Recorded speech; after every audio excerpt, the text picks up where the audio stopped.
Hello everyone, welcome to TPR learning lab. जैसा कि आप जान चुके हैं, टीपीआर लर्निंग लैब आपके लिए लेकर के आया है फुल एनसीईआरटी सीरीज, जिसमें आप मेरे साथ पॉलिटी के विषय कवर कर रहे थे। एनसीईआरटी सीरीज में हम क्या विषय कवर करेंगे, आइए देखते हैं। इसमें आप कवर करेंगे 6 टू 12th एनसीईआरटी, जो किसी भी गवर्नमेंट एग्जाम के लिए बहुत ज्यादा इंपॉर्टेंट होता है। एक एक फैक्ट जो होता है एनसीईआरटी में बहुत ज्यादा इंपॉर्टेंट होता है। तो यहाँ आप 6 टू 12th एनसीईआरटी, मीडियम आपका दोनों होगा। आपको नोट्स भी दोनों मीडियम में हमारे टेलीग्राम चैनल पे ग्रुप में मिल जाएगा। ये रहा चैनल, इसके थ्रू आप हमारे ग्रुप में पहुंच सकते हैं। इसके अतिरिक्त आपको डिस्क्रिप्शन में हमारे चैनल का लिंक मिल जाएगा, तो आप वहां से ग्रुप ज्वाइन कर लीजिए और नोट्स मिल जाएगा। इसके अतिरिक्त आपको ग्रुप में करंट के टॉपिक्स मिल जाएंगे, पीआईबी के टॉपिक्स मिल जाएंगे। सारा पीडीएफ फॉर्म में आपको करंट मिल जाएगा हमारे ग्रुप में से। इन सब के अतिरिक्त हम टीपीआर लर्निंग लैब पे ही मैपिंग के क्लासेस लेके आने वाले हैं। छठ पूजा के खत्म होने के बाद ही आपके टीपीआर लर्निंग लैब पे अवेलेबल हो जाएगा मैपिंग के क्लासेस। हम जल्द ही स्टार्ट करेंगे।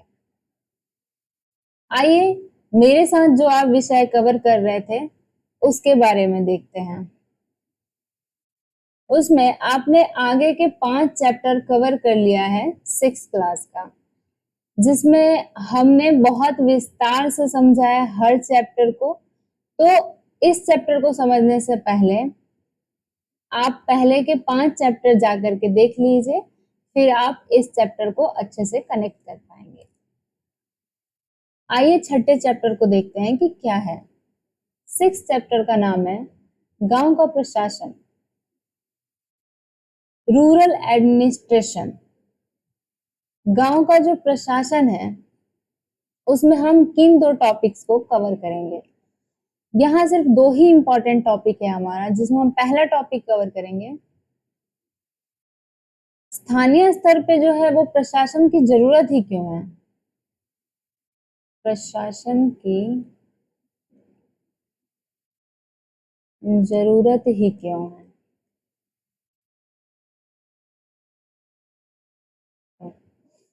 दूसरा हम देखेंगे कि स्थानीय स्तर पे गांव में कौन कौन से प्रशासन विभाग होते हैं। प्रशासन विभाग और उनके क्या कार्य होते हैं। तो प्रशासन विभाग और उनके कार्य देखेंगे हम, उनके कार्य। इस चैप्टर में हम इन्हीं 2 टॉपिक को विस्तार में कवर करेंगे। तो आइए स्टार्ट करते हैं। गांव में आम जीवन के लिए किन चीजों की जरूरत पड़ती है। गांव में आम जीवन के लिए जिन चीजों की जरूरत पड़ती है उसी से हम समझ जाएंगे कि प्रशासन की जरूरत क्यों है। फॉर एग्जाम्पल, हमें चाहिए होता है पानी, बिजली, रहने के लिए घर, जो किसान होते हैं उनको खेत, सड़क, नाले, स्कूल। तो इन सारी जरूरतों के कारण ही हमारे गांव में प्रशासन की जरूरत पड़ती है, इन सबको मैनेज करने के लिए। अब आपने जरूरत क्यों है ये समझ लिया। अब प्रशासन विभाग कौन कौन से हैं। प्रशासन विभाग में हम 2 विभाग को यहाँ मुख्य रूप से समझेंगे, जिसमें पहला है हमारा राजस्व विभाग।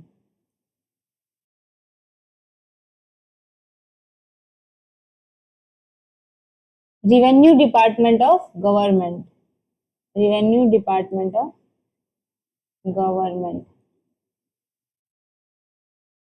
तो पहला राजस्व विभाग। राजस्व विभाग का काम क्या है। जो पटवारी होता है उसका मुख्य कार्य होता है जमीन का नाप लेना और उसका रिकॉर्ड तैयार करना। जमीन का माप और उसका रिकॉर्ड तैयार करना। उसका रिकॉर्ड तैयार करना। इसके अतिरिक्त उसका ये काम भी होता है कि ये रिकॉर्ड वो सरकार को हस्तांतरित करे, पहुंचाए। इस रिकॉर्ड को सरकार सरकार के पास पहुंचाने का कार्य भी होता है और उसके क्षेत्र में उगाए गए फसलों की जानकारी भी वो सरकार को देता है। पटवारी को अलग अलग जगहों पे अलग अलग नाम से बुलाया जाता है, जैसे कि ग्रामीण अधिकारी, कर्मचारी, लेखपाल, ये सारे नाम पटवारी के ही हैं। आपने पटवारी के कार्य को समझ लिया है। अब यहाँ पे हमारा जो दूसरा विभाग होता है वो होता है पुलिस विभाग, जो पुलिस क्षेत्र होता है।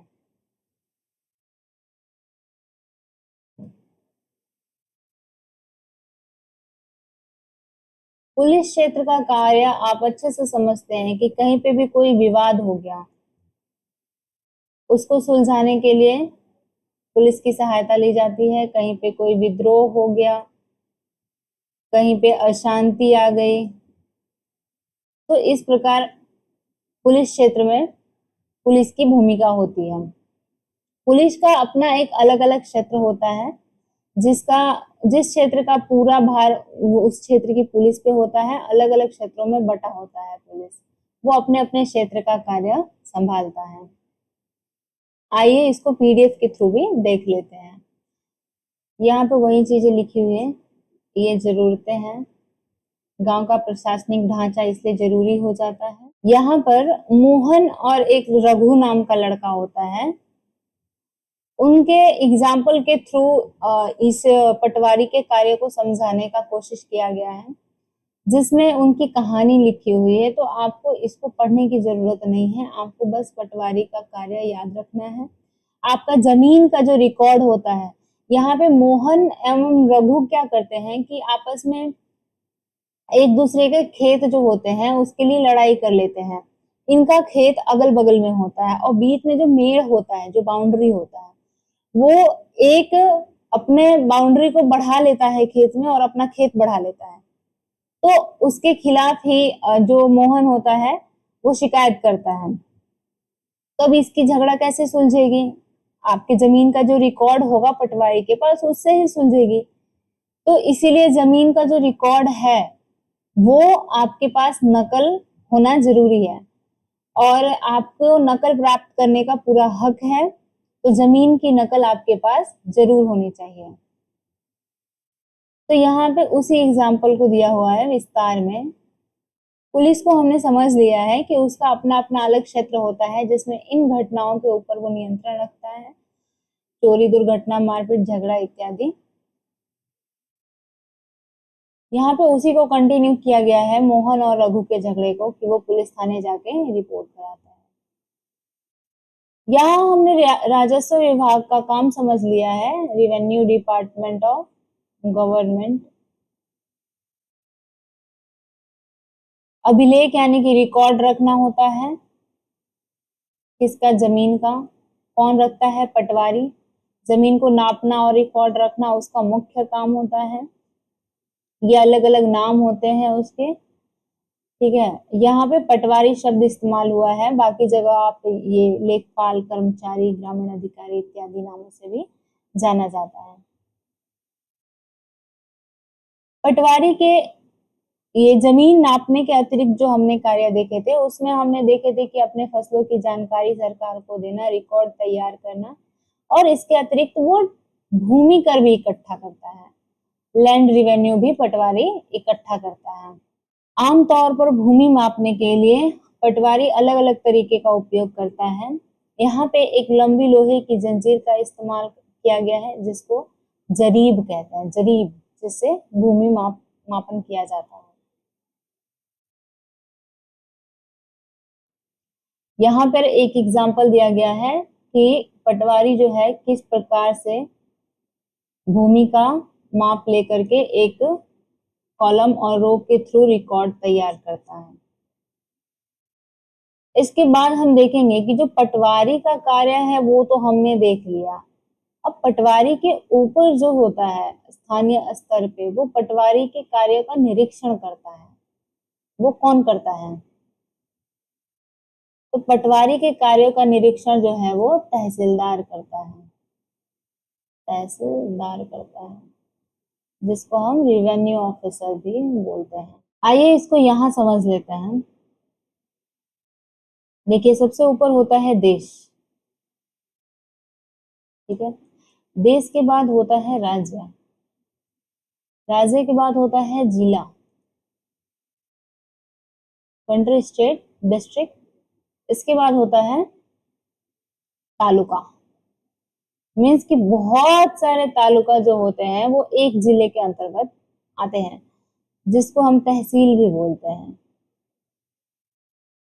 अब जो तालुका स्तर पे होता है, तहसील स्तर पे, उसको क्या बोलते हैं? तहसीलदार, रेवेन्यू ऑफिसर।